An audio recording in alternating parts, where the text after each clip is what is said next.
नमः शिवाय। हर हर महादेव। आप सभी को पवित्र सावन मास 2026 की हार्दिक शुभकामनाएं। भगवान भोलेनाथ की असीम कृपा आप और आपके पूरे परिवार पर सदैव बनी रहे।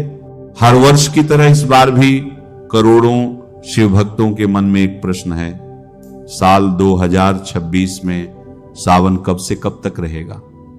क्या इस बार सावन 1 महीने का होगा या 28 दिनों का? सावन का पहला सोमवार कब पड़ेगा और सावन की समाप्ति किस दिन होगी? आज हम इन सभी प्रश्नों के उत्तर जानेंगे और साथ ही शास्त्रों में बताए गए एक अत्यंत महत्वपूर्ण विषय पर भी चर्चा करेंगे।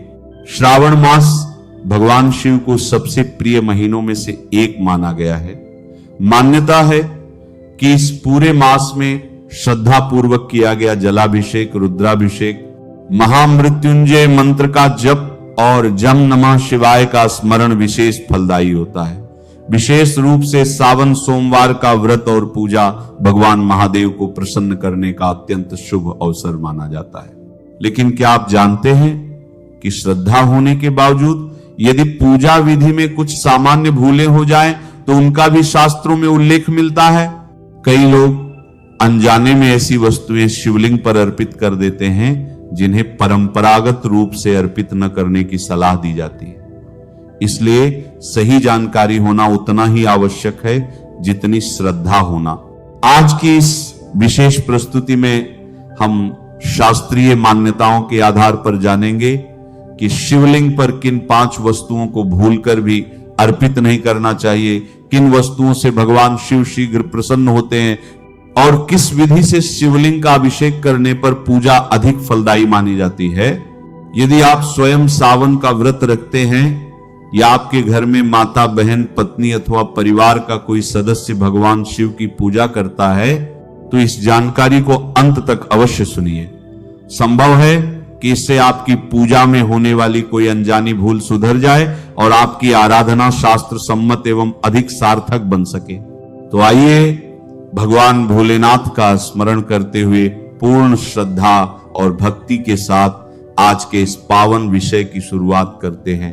शिवलिंग पर चढ़ने और न चढ़ने योग्य वस्तुओं को लेकर शास्त्रों में और पुराणों में स्पष्ट नियम बताए गए हैं। शिवलिंग की पूजा करते समय इन नियमों का पालन करना बहुत जरूरी माना जाता है। कहा जाता है कि शास्त्रों में बताया गया है कि शिवलिंग पर ऐसी वस्तुएं होती हैं जिन्हें हमें बिल्कुल भी नहीं चढ़ाना चाहिए, क्योंकि इससे महादेव रुष्ट हो जाते हैं और आपका व्रत खंडित हो जाता है। तो भक्तों, आपको ऐसी गलती बिल्कुल भी नहीं करनी है। तो सबसे पहले हम ये जानेंगे कि 2026 में कितने सावन सोमवार पड़ रहे हैं और वह किस किस तारीख को पड़ रहे हैं, क्योंकि अक्सर सावन सोमवार में ही पूजा पाठ किया जाता है। और भक्तों, इस बार का सावन सोमवार बहुत ही शुभ और अच्छे संयोग में पड़ रहा है, इसीलिए सारी विधि और उपाय के बारे में चलिए जान लेते हैं। आपको बता दें, इस बार सावन का महीना 2026 में 30 जुलाई गुरुवार के दिन से शुरू होगा और सावन की समाप्ति 28 अगस्त के दिन होगी। सावन के आखिरी दिन शुक्रवार है। 28 अगस्त के दिन शुक्रवार को सावन समाप्त हो जाएंगे। इसी 28 अगस्त यानी शुक्रवार के दिन ही रक्षाबंधन का त्योहार भी मनाया जाएगा। अब जानते हैं सावन के इस पवित्र महीने में कितने सोमवार हैं और आपको कितने व्रत रखने हैं। जानते हैं, सावन मास का पहला सोमवार 3 अगस्त, दूसरा सोमवार 10 अगस्त, तीसरा सोमवार 17 अगस्त, चौथा सोमवार 24 अगस्त और 28 अगस्त को शुक्रवार के दिन रक्षाबंधन के साथ सावन समाप्त हो जाएंगे। सबसे पहले तुलसी के पत्ते। तुलसी के पत्ते हमें शिवलिंग पर भूलकर भी नहीं चढ़ाने चाहिए। चाहे शिव जी की पूजा पाठ क्यों ना चल रही हो, परंतु शिवलिंग पर भूलकर भी तुलसी के पत्ते अर्पित नहीं करने चाहिए। इससे शिव जी रुष्ट हो सकते हैं और आपको पाप लग सकता है। तो भक्तों, ध्यान रखें कि जो एकादशी होती है उस दिन तुलसी के पत्ते तोड़ना भी वर्जित माना जाता है। तो आपको तुलसी के पत्ते नहीं तोड़ने चाहिए और न ही शिवलिंग पर अर्पित करने चाहिए। खासकर सावन के महीने में तो बिल्कुल भी नहीं करना चाहिए। हिंदू शास्त्रों में यह काफी गलत माना जाता है। कहा जाता है कि तुलसी के पत्ते भगवान विष्णु को अर्पित किए जाते हैं, शिव जी को नहीं। अगर आप विष्णु भगवान को तुलसी के पत्ते अर्पित करते हैं तो माता लक्ष्मी प्रसन्न होती हैं। नंबर 2, केतकी के फूल। एक पौराणिक कथा के अनुसार शिव जी ने इस फूल को स्वीकार नहीं किया था। कहा जाता है कि महादेव को केतकी के फूल अर्पित नहीं करने चाहिए, इससे महादेव रुष्ट हो सकते हैं। हिंदू शास्त्रों में स्पष्ट है कि केतकी शिव जी को नहीं चढ़ानी चाहिए, खासकर सावन के महीने में तो बिल्कुल भी नहीं। भूलकर भी आपको केतकी के फूलों से दूर रहना है, क्योंकि यह महादेव को बिल्कुल भी पसंद नहीं है। नंबर 3, सिंदूर। यह देवी पूजा के लिए होता है। कहा जाता है कि सिंदूर आप भगवान शिव की पत्नी पार्वती को अर्पित कर सकते हैं, परंतु शिव जी को सिंदूर नहीं चढ़ाना चाहिए। कई महिलाएं एक गलती कर देती हैं कि सिंदूर से महादेव को तिलक कर देती हैं, परंतु उन्हें ऐसा नहीं करना चाहिए। कहा जाता है कि सिंदूर माता पार्वती के लिए है, यह सुहाग का प्रतीक है। तो आप माता पार्वती को सिंदूर अर्पित कर सकती हैं, परंतु महादेव को नहीं। शिवलिंग पर सिंदूर चढ़ाना निषेध माना गया है। नंबर 4, शंख से जल। शंख से जल भी शिव जी को नहीं चढ़ाना चाहिए। कहा जाता है कि शंख भगवान विष्णु का प्रतीक है और शंख से शिव जी को जल नहीं चढ़ाना चाहिए। शंख समुद्र से उत्पन्न है और शिव जी ने समुद्र मंथन के समय विष पिया था, इसीलिए इसे वर्जित माना जाता है। अगर कोई व्यक्ति शिव जी को शंख से जल चढ़ाता है तो उसे ऐसा नहीं करना चाहिए। हिंदू धर्म में यह कहा गया है कि शंकर जी को शंख से जल चढ़ाता है तो उसे ऐसा नहीं करना चाहिए। हिंदू धर्म में यह कहा गया है कि शंकर जी को शंख से जल नहीं चढ़ाना चाहिए। धार्मिक मान्यताओं के अनुसार भगवान शिव निराकार हैं और विश्व में पूर्ण हैं। उन्हें किसी पूजा की आवश्यकता नहीं है, लेकिन भगवान शिव अपने भक्तों के प्रेम को स्वीकार करते हैं। इस कारण अगर उनकी कृपा पाने के लिए शिवलिंग पर लोग जल चढ़ाते हैं तो आपको हमेशा इस बात का ध्यान रखना होगा कि सावन सोमवार में भगवान शिव को जल देते समय उसमें 2-4 बूंद गंगा जल जरूर मिला लें। ऐसा करने से न केवल आपकी पूजा संपन्न होती है, बल्कि भगवान शिव की कृपा तुरंत प्राप्त होती है। नंबर 5, टूटे हुए चावल। महादेव को टूटे हुए चावल भी नहीं चढ़ाने चाहिए। कहा जाता है कि सावन के महीने में टूटे हुए चावल अर्पित नहीं करने चाहिए, इससे महादेव रुष्ट हो सकते हैं। तो आप जब भी शिव जी की पूजा करें तो चावलों को अलग करके रखें और साबुत चावल ही शिव जी पर अर्पित करें। खंडित और टूटे हुए चावल अर्पित न करें, खासकर सोमवार के दिन तो बिल्कुल न करें। इसके अलावा बेलपत्र भी शिव जी को एकदम स्वच्छ और शुद्ध चढ़ाना चाहिए। कहीं से भी दोषयुक्त बेलपत्र अर्पित न करें और शिव जी को चावल बिना जल में भिगोए हुए सूखे अक्षत सूखे चावल नहीं चढ़ाने चाहिए। नंबर 6, शिवलिंग पर हल्दी भी नहीं चढ़ानी चाहिए। आइए जानते हैं क्यों। हिंदू धर्म में शिवलिंग पर हल्दी इसलिए नहीं चढ़ाई जाती क्योंकि हल्दी गर्म तासीर की होती है, जबकि महादेव को शीतल चीजें पसंद हैं जो उन्हें ठंडक दे। इसके अलावा भगवान शिव को विराट तपस्वी और वैरागी का प्रतीक माना जाता है और हल्दी शुद्धता, सौंदर्य और प्रजनन का प्रतीक है। शिवलिंग में स्वयं वैराग्य और संन्यास का प्रतिनिधित्व होता है, इसीलिए हल्दी, मेहंदी आदि अर्पित नहीं की जाती। हल्दी का संबंध परंपरागत रूप से स्त्रियों के विवाह और सौभाग्य से है, इसलिए भी शिवलिंग पर हल्दी नहीं चढ़ाई जाती।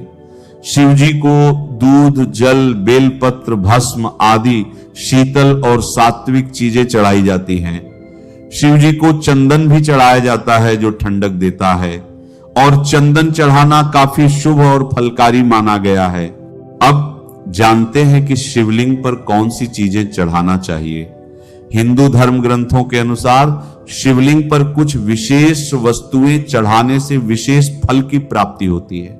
सबसे पहले शिवलिंग पर एक लोटा जल आपको सावन के महीने में जरूर चढ़ाना चाहिए, क्योंकि भगवान शिव इतने भोले हैं कि एक लोटा जल से ही प्रसन्न हो जाते हैं। अगर कोई श्रद्धा से एक लोटा जल चढ़ा देता है तो भगवान प्रसन्न हो जाते हैं। जल शांत भाव से अर्पित करने से मन को शांति मिलती है। कच्चा दूध, भगवान शिव को कच्चा और शुद्ध ठंडा दूध बहुत प्रिय है और इससे सौभाग्य की प्राप्ति होती है। दही शिव जी को ठंडक प्रदान करता है और भक्तों को शांति देता है। शहद शिवलिंग पर जरूर चढ़ाना चाहिए। मिठास जीवन में भरने और मनोकामना पूर्ति के लिए शहद अर्पित किया जाता है। गंगा जल अत्यंत पवित्र माना जाता है, सभी अभिषेकों में विशेष रूप से उपयोगी है। सावन में थोड़ा सा गंगा जल मिलाकर जल चढ़ा सकते हैं। बेलपत्र शिव जी को सबसे प्रिय है। 3 पत्तियों वाला बेलपत्र चढ़ा सकते हैं, न हो तो 1 पत्ता वाला भी चढ़ा सकते हैं। धतूरा, अगर आप चाहते हैं कि सावन में शिव जी का सीधा आशीर्वाद मिले, व्रत सफल हो, तो धतूरा अवश्य चढ़ाएं। शास्त्रों, वेद पुराणों और शिव पुराण में स्पष्ट लिखा है कि सावन सोमवार में धतूरा चढ़ाना कल्याणकारी और फलकारी होता है। भस्म शिव जी का प्रमुख श्रृंगार है। भस्म विभूति मोक्ष और वैराग्य का प्रतीक है। सावन में भस्म जरूर चढ़ाएं। सफेद फूल जैसे चमेली, कुंद, बेला आदि, शिव जी को सफेद रंग के फूल अधिक प्रिय हैं। सावन में सफेद फूल अर्पित करें। सावन के इस पवित्र महीने में अगर किसी व्यक्ति को 5 संकेत मिल जाएं, तो इससे पता चलता है कि महादेव आपकी भक्ति से बहुत प्रसन्न हैं और आपको धनी होने से कोई नहीं रोक सकता। नंबर 1, बैल का दरवाजे पर आना। नंदी महाराज भगवान भोलेनाथ के वाहन और द्वारपाल हैं और बुद्धि, ज्ञान का प्रतीक है। शिव मंदिर के बाहर हमेशा नंदी विराजित रहते हैं। अगर सावन में अचानक नंदी महाराज आपके दरवाजे पर आ जाएं और घर की चौखट को सींग मारे, तो समझ लें कि भगवान शिव आपके घर आने वाले हैं। ये उनके आने का संकेत है। भगवान भोलेनाथ आपकी पूजा से बहुत प्रसन्न हैं और आपके घर खुशियां आने वाली हैं। याद रहे, नंदी महाराज को तिलक लगाकर मीठा भोग जरूर खिलाएं।